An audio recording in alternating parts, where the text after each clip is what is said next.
이제 지방선거가 끝난 다음에 책임론 지금 여기 사방팔방 다 튀어나오고 있잖아요. 요즘 많이 튀어나오네. 네, 근데 참 그 부분에 대해서 한번 짚어보려고 합니다. 지난 6월 5일입니다. 김어준 씨가 자신의 방송에서 이번 선거를 마음을 다 쏟지 못한 선거라고 했다고 하는데 그 출발점 조국 당과의 합당 실패. 더 이상 얘기를 합당에 대한 미련 아닌가요? 미련. 예. 합당했으면 2030은 어떻게 또 합당했으면은 그러지 않았을까? 장점이 있어요. 뭔데요? 조국 후보가 대통령 갈 수 있는 플랫폼으로 민주당 이용할 수 있는 장점이 하나가 있었을 거고. 발사대로 쓰는 거죠? 또 하나는 김어준 씨가 그때 전국 투어 공연했거든요. 네. 합당을 그때 했으면 아마 그 투어 공연이 잘 됐을 거예요. 근데 이제 합당이 무산되니까 조국 대권이 좀 흔들렸고 그 공연 그 티켓이 많이는 안 팔렸을 거예요. 그러니까 합당을 못했기 때문에 좀 그때 피해가 그런- 일부 있었을 겁니다. 그런 이슈가 좀 맞물린 네. 시기였었다. 아니 그러지 않고서야 뭐 입만 열면 맨날 합당 이렇게 노래를 부르는 게 아니 저는 그래요. 아니 조국 혁신당이 뭐 지지율이 전부는 아니겠지만 어느 정도 합당을 했을 때 민주당의 보탬이 돼야지 그게 합당 얘기를 할 수가 있으니까 실익이 있어야 되는 건데 아니 1% 정도 나오는 그 정당인데 합당을 했을 때 민주당이 얻는 게 뭐예요? 실익이 없잖아요. 근데 자꾸 합당을 하자고 하니까 이게 정말 공감대를 못 얻는 가장 중요한 부분 아닐까. 그러니까 명분도 없지만 실익 네. 자체가 없다. 그만 이걸 얘기하셔야 될 것 같은데. 그러니까 조국 후보 3등 했잖아요.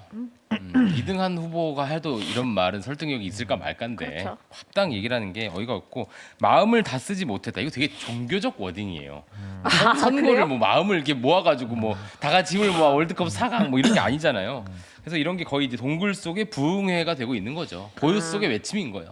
사마귀 뭐 이런 거 하는 거 서로 안 그 들리고. 사마귀 하면은 마귀 이렇게 얘기하잖아. 다람쥐 뭐 서로 못 알아듣고 막 그런 상황이 된 건데 최근에 전 재밌었던 거는 어떤 그쪽 진영의 모 평론가 뭐 컨설턴트인가요? 그분이 막 여러 이제 페인을 분석하면서 그랬어? 대통령까지 넣어서 지적을 하더라고. 오만 오케이. 그래 그거. 오케이. 나는 그래 좋다 이거. 성역은 없을 수 있지. 네. 근데 딱 성역이 있어요. 정청래 김어준에 대한 성찰만 없어.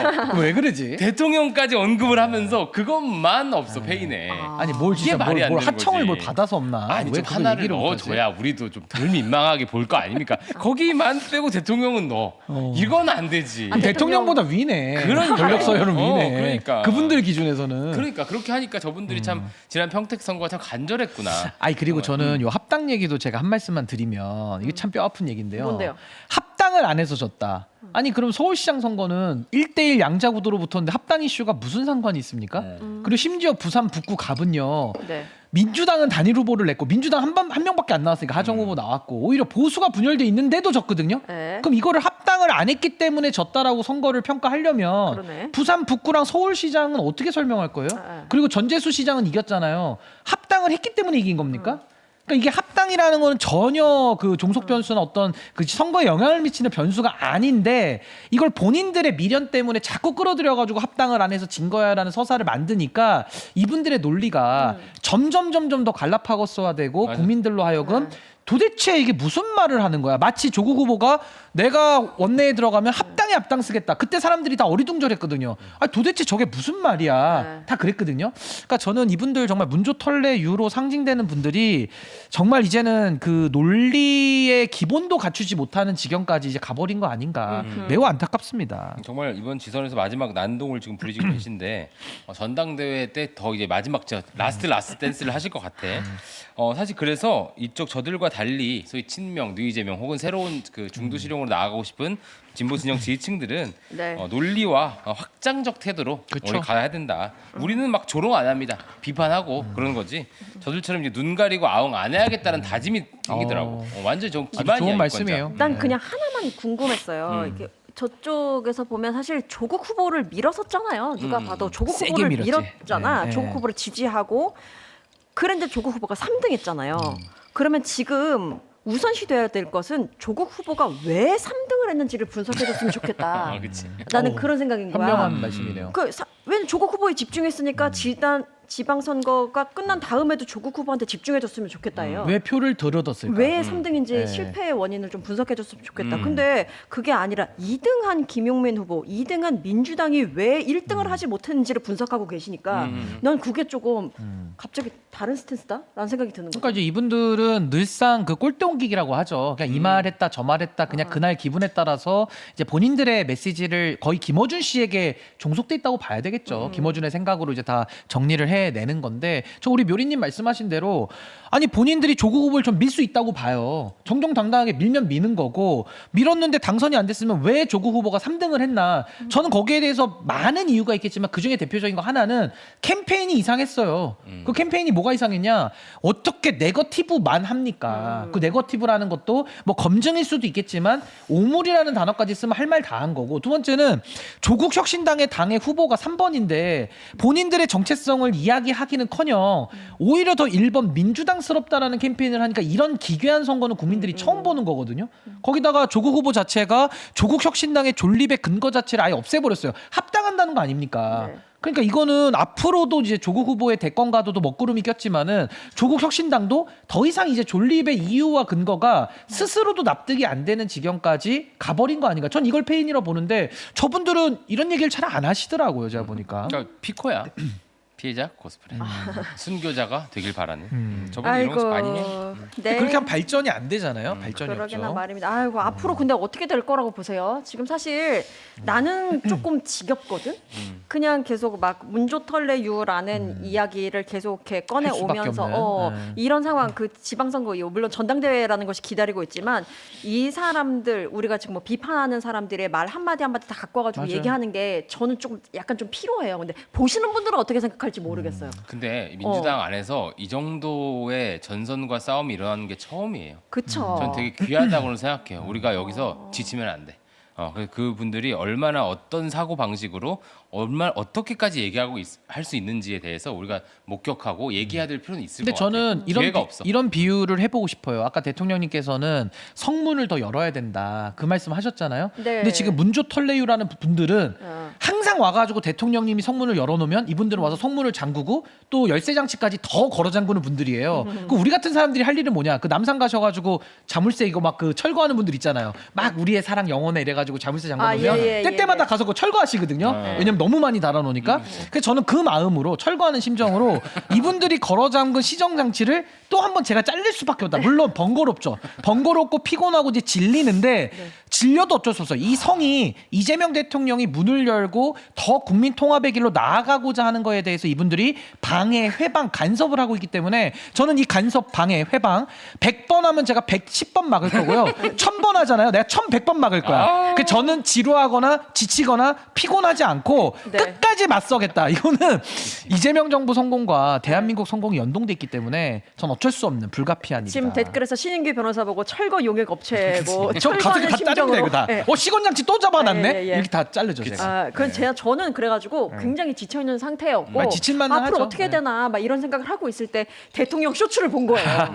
대통령 쇼츠를 보고 그래 지금 댓글에서도 명차라고 하시는데 힘내라고. 힘내라고 명차를 외쳐주시는데 힘내야죠. 그리고 일단 방향성이 틀리지 않았구나라는 거를 대통령이 오늘 좀 명확하게 말씀해 주신 것 근데요 같아가지고 저항이 없는 개혁은 없어요. 어느 개혁이든 저항은 늘 있기 마련이고요. 네. 그 저항을 뚫고 나갈 수밖에 없는 게 우리의 운명 아닌가. 그러니까 어떻게 보면 이건 뭐 세대적 관점이나 어떤 진영적 관점을 떠나더라도 사회가 앞으로 나아가는데 그 기득권을 가지고 있는 사람들은 네. 늘상 마음에 안 들기 마련이고 아하. 본인들이 할 수 있는 마지막 퇴장 전에 할 수 있는 일들을 하는 거기 때문에 전 그냥 그러려니 하면서 우리가 이거는 세상의 자연스러운 이치 아닌가. 네. 전 그렇게 접근하는 게 더 낫지 않을까 싶어요. 그러니까 우리가 그 지칠 수 있다는 거에는 내가 인정해요. 동의하죠. 그러니까 예. 왜냐하면 탐욕이 더 강렬하거든요.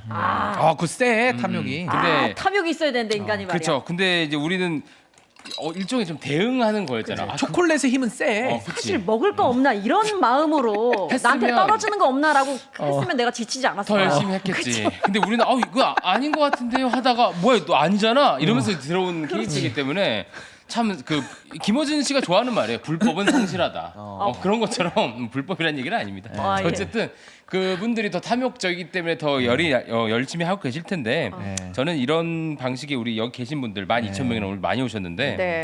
그래도 선하고 결이 고운 것이 이긴다는 걸 우리가 증명해 봅시다. 그래서 우리 석현 씨가 굉장히 귀한 평론가예요. 왜요? 이럴 때 이제 힘들 때 네. 약간 유머를 많이 섞잖아요. 아. 웃음을 주려고 많은 유머. 노력을 하기 때문에 유머가 계속 꿈틀대는 사람이잖아요. 물론 이제 매번 웃긴 건 아닙니다만 더 지치게 만들기도 역작용, 그럴 수 역결집 있지. 그건 가끔 있어요. 역결집. 하지만 역결집. 우리 역결집 받아라. 역결집이 가끔 있지만 그치. 그래도 늑구의 노력 점수를 전 주기 때문에 아, 이런 좋습니다. 평론가는 굉장히 드뭅니다. 그렇게 앞으로 귀한 한 분이에요. 걸음 나아가는 거죠. 가끔 터집니다. 귀하다. 그 귀하다. 말씀 드린 겁니다. 네, 네, 좋습니다. 묘하다. 지치지 마시고. 귀하다, 묘하다. 예, 좋습니다. 요거 한번 말해볼게요. 지금 국무총리 후보에 한성숙 중기부 장관이 네. 지명이 됐거든요. 요거에 대한 뭐 평가 좀 하실 게 있을까요?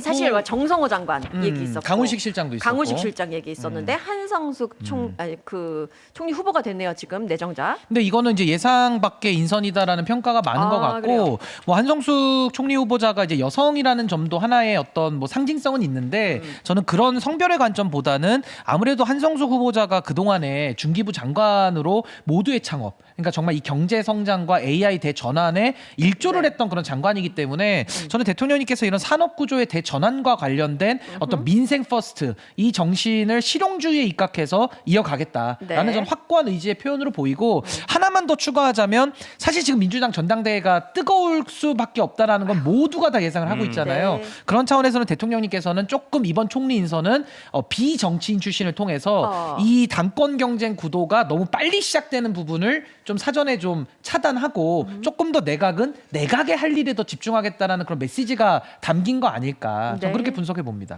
사실 이거는 뭐 엄청나게 그 중하게 우리가 평가할 건 아닌 게 사실 방어적 성격이기도 하고 아, 네. 지방선거 결과를 겸허히 인정하는 느낌도 있어요. 그래서 좀 수용적인 느낌이 들었고요. 사실 또 방점은 김민석 차출입니다. 그게 네. 핵심이죠. 그게 핵심입니다. 그러면서 전당대회. 김민석 총리 노고에 감사하고 지난 1년의 정부 성과는 김 총리의 오우. 성과다라는 굉장히 강한 메시지가 사실 강훈식 총리라고 할 비서실장. 뻔해 비서실장의 입을 통해서 이렇게 나왔단 말입니다. 너무 명확하죠. 이거는 뭐 해석의 여지가 없지 않습니까? 예. 그러니까 굉장히 지금 이재명 정부 입장에서는 김민석 총리와의 호흡 이 부분에 대해서는 뭐 그러니까 당만 빼고 네. 지금 뭐 청와대와 내각은 뭐 그 이견이 없는 그런 공지의 사실 아닌가 싶습니다. 그러니까 여기 비서실장 총리께서 이제 그만두는 SNS에 네. 제 다음 임무는 기득권의 저항을 돌파하고 이재명 정부의 시대적인 실시를 한다 뭐 이렇게 얘기했는데 솔직히 다른 해석이 좀 되는 느낌이 있어. 그러게요. 여기서 기득권은 누구일까? 기득권은 누구일까? 그런 여러 해석이 되게 되네요. 아, 예, 민주당 예. 안에 기득권을 얘기하는 아침과 듯한. 오후 아닐까요? 그렇죠. 애프터눈 모닝 그러니까 아니 그러면 사실 그 김민석 후보라고 하면 안 됐구나. 김민석 정 총리가 앞으로 전당대회에 나가서 뭔가를 많은 사람들의 마음을 얻고 표를 얻으려면 어떻게 해야 돼요? 근데 저는 저 페이스북 문구 중에 가장 눈에 왔다 갔던 건 당원의 바다에서 민주당의 황금 시대를 열겠다. 예. 굉장히 그 아주 강렬한 메시지잖아요. 그러니까 황금 시대를 열겠다는 게 뭐냐면 이재명 대통령께서 대표 시절에 강조했던 유능한 민주당, 그 유능한 민주당의 기조를 그대로 갖고 왔어요. 네. 그래서 저는 이번에 김민석 총리가 당 대표로 나가기 위해서는 이제 많은 관문들을 이제 넘어가셔야 되는 건데 저는 이번 당원들이 선택지는 딱 두 개로 봅니다. 하나는 당정 호흡. 그러니까 당정 일체와 관련된 내용들을 누가 가장 정부를 잘 서포트하는 민주당 만들 것이냐 이게 지금 가장 큰 관건인데 거기에 대해서 김민석 총리는 이재명 정부의 초대 총리였기 때문에 굉장한 이점이 있다라는 거고 또 하나는 지금 민주당은 발등에 불 떨어졌어요. 오늘 대통령님께서도 위기감을 좀 느끼셨겠지만은 그 표현을 하셨지만은 결국 2028년 4월에 총선이거든요. 네. 그럼 역산하면 2027년 10월 달 그러니까 2027년 10월 달 전까지 민주당의 체질을 지금으로부터 1년 4개월 뒤까지 체질 개선을 안 하면요. 지금 민주당은 정말 발등에 불 떨어져서 이거 위기가 현실이 될 수 있어요. 그렇기 때문에 저는 김민석 총리가 만약에 나온다고 하신다면은 저는 정당 개혁, 그러니까 정치 개혁의 세부 분야로서 정당 개혁을 아마 세게 이야기를 하시면 좀 네. 당원들이 거기에 반응을 좀 할 수 있다. 저는 그렇게 봅니다. 저는 한 두 가지 정도 김민석 이제 후보가 될 전 총리의 과제가 있다고 생각하는데 첫 번째는 지금 이 전 총리께서 팀 김어준과 사실 싸울 각오가 굉장히 돼 계시더라고요. 아, 그건 굉장히 장점일 거고요. 많이 드러나죠. 왜냐면 네. 그런 여러 가지 뭐 보도 자료를 내고 했으니까. 아니, 근데 외지간이 공격을 했어 김어준 씨 그러니까 쪽에서. 이 싸움에서 물러서지 않고 다 걸고 붙으셔야 된다. 그리고 이번 기회에 후회 없이. 정말 뜰 수 있다. 그렇게 하면 두 번째는 중도 보수 이슈나 2030 이슈에 대해서 좀 원점부터 스터디를 하셨으면 좋겠습니다. 필요하다면 제가 가서 과외도 해드릴 수 있어요. 근데 이봐 뭐 얻어먹을 거 있나 해가지고. 아니 무료로 뭘 얻어먹어? 성문을 더 넓게 열어야겠네. 더 넓게 열고. 그러니까 왜 그러냐면 네. 송영길 이제 후보로 친석현, 예상되는 친석현. 난 석현이에요 심지어. 근데 그러네. 송영길 후보로 예상되는 분은 그러니까 의원님은 실마리를 좀 잡은 것 같아서 그래요. 송영길 대표님, 중도 전 보수나 대표님. 중도 보수나 이런 쪽의 의제에 대해서 나름 실마리를 잡고 막 찰리 커크 책을 읽고 막 아, 뭐 털시 개보도 책 번역하고 이런 거 되게 놀랍거든요. 네. 근데 김민석 총리는 그런 모습은 사실 안 보여요.